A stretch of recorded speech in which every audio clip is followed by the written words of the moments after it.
अब आपको खबर बता देते हैं, जहां निष्क्रिय पदाधिकारियों को अब कांग्रेस पार्टी हटाने की तैयारी में। जी हां, प्रभारी सचिव विजय जांगीड़ का बयान सामने आया। उन्होंने कहा कि नए युवा चेहरों को मौका दिया जाएगा। पूर्व डिप्टी सीएम टीएस सिंहदेव के बयान पर भी उन्होंने कहा कि कांग्रेस सरकार के काम को जिस ऊर्जा से ले जाना था, उसी ऊर्जा से हम आगे बढ़ेंगे और जो काम करेगा वही अब पार्टी में रहेगा।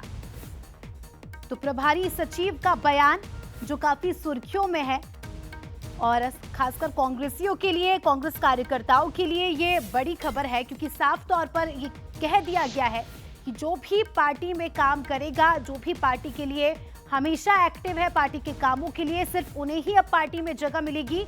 निष्क्रिय पदाधिकारियों को हटाया जाएगा। तो कुल मिलाकर हम कह सकते हैं बड़े बदलाव पार्टी में आने वाले समय में हो सकते हैं।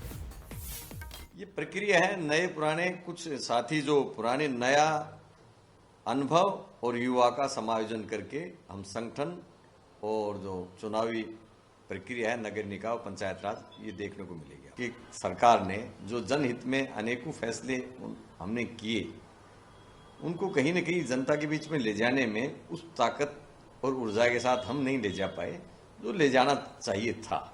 उनका संदर्भ ये रहा। चलिए, इसी के साथ इस खबर पर हमारे रायपुर ब्यूरो चीफ गौरव शुक्ला जुड़ चुके हैं, उनसे जानकारी लेंगे। गौरव, समझाइएगा, जिस हिसाब से जांगीड़ का बयान सामने आया, टीएस सिंहदेव ने भी बयान दिया, उससे क्या हम ये समझे कि आने वाले समय में यहाँ निकाय चुनाव से पहले कांग्रेस पार्टी में बड़े बदलाव हो सकते हैं? क्योंकि साफ तौर पर यहाँ कहा जा रहा है जो काम करेगा उसे ही जिम्मेदारी मिलेगी।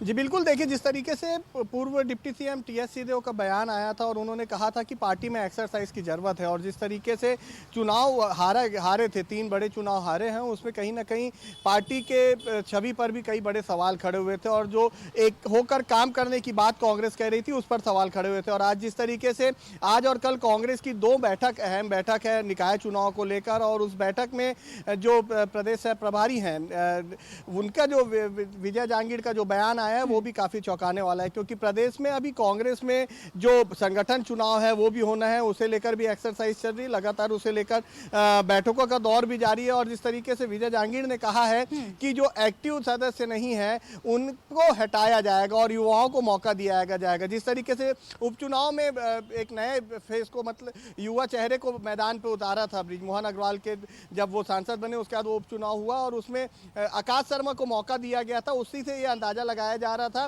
कि अब कांग्रेस जो है वो बीजेपी के तर्ज पर नए चेहरे और युवा चेहरे पर अपना दांव जो है वो खेलेगी, और आज उसी को जो है बैठक में ये साफ हो गया है। जिस तरीके से विजय जांगीड़ का बयान आया है, उन्होंने ये साफ कर दिया है कि अब युवाओं को जो है निकाय चुनाव में मौका दिया जाएगा। और जो टीएस सिंहदेव का बयान आया था उस पर भी उन्होंने कहा है कि जिस तरीके से सरकार का काम जिस ऊर्जा से होना था कांग्रेस सरकार के दौरान, वो काम नहीं हो पाया था। उनके कहने का तात्पर्य यही था। मतलब कुल मिलाकर उन्होंने तो भी निकाय चुनाव से पहले हम कह सकते हैं कि बड़ा बदलाव भी हो सकता है, और जो कार्यकर्ता हैं, जो पदाधिकारी एकदम निष्क्रिय नजर आ रहे हैं पार्टी में, उनकी भी क्लास लग सकती है। अब ये देखने वाली बात होगी कि क्या कुछ बदलाव होता है, क्या कुछ परिवर्तन होता है।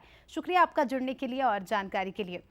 अब कांग्रेस की लगातार हार के बीच पूर्व डिप्टी सीएम टीएस सिंहदेव ने एक बड़ा बयान दे दिया है। सिंहदेव ने कहा है कि कमियां तो है, कहीं कम है, कहीं ज्यादा है, और उनका ये बयान लगातार सुर्खियों में है।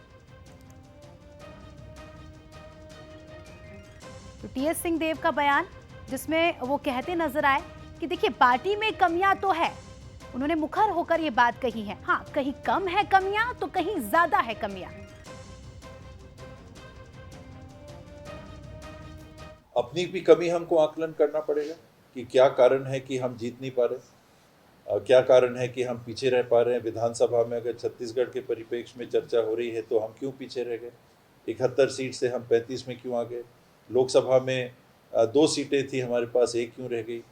वोट शेयर हमारा बढ़ा भी लेकिन हम जीतने के करीब क्यों नहीं आ पाए? कांकेर बहुत थोड़े से हार गए, और 2-3 लोकसभाएं थी जहां हम बिल्कुल जीत सकते थे। राजनांदगांव जीत सकते थे, चांपा जांजगीर जीत सकते थे, बिल्कुल ये सीटें जीती जा सकती थी। तो कमी कहीं ना कहीं रह गई जिसका आकलन करना होगा। समीक्षा तो हो गई, अब उस पर अमल करना, जब मौके लगे चुनाव में खड़े होने के लिए उस पर अमल करने की बात। तो देखिए, टीएस सिंहदेव के बयान को तो आपने सुना, लेकिन इस पर बीजेपी ने भी तंज कसा है, जवाब दिया है। क्या कुछ कहा है, सुनते हैं। कांग्रेस का, भाजपा के पास कोई फिक्स वोट बैंक नहीं होता और भाजपा वोट बैंक की राजनीति करती भी नहीं। मेहनत हर बार भाजपा की सरकारों को, भाजपा के लोगों को करना होता है दोबारा अगर आना है तो, इसलिए ऐसा है। कांग्रेस वोट बैंक की राजनीति करती है, तुष्टीकरण की राजनीति करती है, इसलिए टिकी हुई है, इसलिए वो कर रही है। वो गलत है राजनीति का तरीका, परंतु वो उसी आधार पर उन लोग कर रहे हैं। वो कितनी भी बड़ी संख्या हो जाए, अगर अनुशासन नहीं है तो कुछ नहीं हो सकता। कुल मिलाकर आप जो देखेंगे परिदृश्य कांग्रेस का, तो ये समझ से परे है।